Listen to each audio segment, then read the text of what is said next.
नमस्कार साथियों, मैं Sushma Agrawal life and law channel में आपका स्वागत करती हूं। आज का टॉपिक है भारतीय संविधान के आर्टिकल 20 का क्लॉज 2 जो कहता है प्रोटेक्शन फ्रॉम डबल जियोपार्डी यानी कि दोहरे दंड से संरक्षण। जो कहता है आर्टिकल 20 के क्लॉज 2 के अनुसार किसी व्यक्ति को एक ही अपराध के लिए एक से अधिक बार अभियोजित या दंडित नहीं किया जाएगा। यानी कि एक ही अपराध के लिए किसी व्यक्ति का एक से अधिक बार प्रोसिक्यूशन नहीं किया जाएगा, ना उसे पनिश किया जाएगा।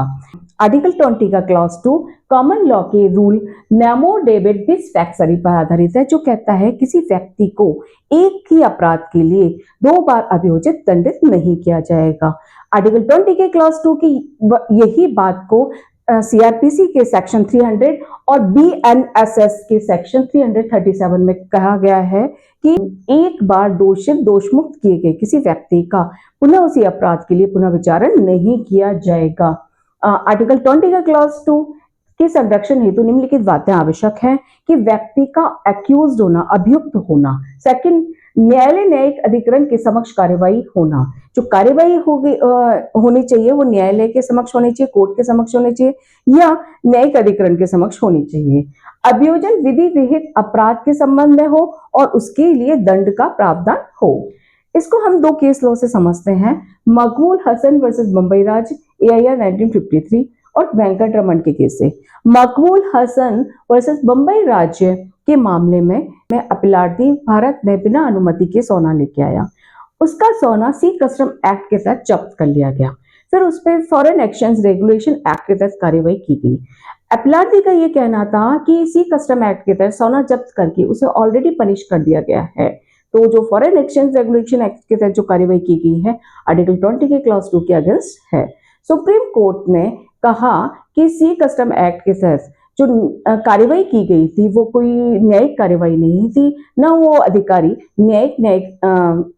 न्यायालय या न्यायिक अधिकरण नहीं थे, तो वो आर्टिकल 20 का क्लॉज 2 का संरक्षण इस मामले में नहीं मिलेगा।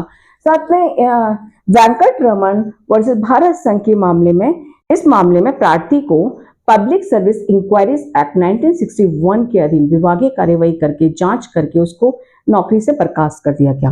फिर उस पर आईपीसी भारतीय दंड संहिता और करप्शन एक्ट के तहत कार्रवाई की गई। एक्यूज का ये कहना था कि ऑलरेडी उसको जांच करके उसको नौकरी से बर्खास्त करके ऑलरेडी पनिश किया जा चुका है। तो ये जो कार्रवाई है जो भारतीय दंड संहिता और करप्शन भ्रष्टाचार निवारण अधिनियम के अधीन की गई जो कार्रवाई आर्टिकल 20 के क्लॉज 2 के अगेंस्ट है। सुप्रीम कोर्ट ने कहा कि इस इंक्वायरीज एक्ट के तहत जो कार्रवाई की गई थी वो विभागीय कार्रवाई थी, डिपार्टमेंटल प्रोसीडिंग्स थी, वो न्यायिक कार्रवाई नहीं थी। अतः जो एक्यूज का जो प्रोसिक्यूशन है भारतीय दंड संहिता या करप्शन एक्ट के तहत वर्जित नहीं है और ये आर्टिकल 20 के क्लॉज 2 के अगेंस्ट नहीं है। तो thank you watching my video. अगर आपको मेरा वीडियो पसंद आ रहा है please like share subscribe my video. Please subscribe जरूर कर लें ताकि आगे आने वाली वीडियो की नोटिफिकेशन आपको समय पर मिलते रहें। Thank you so much.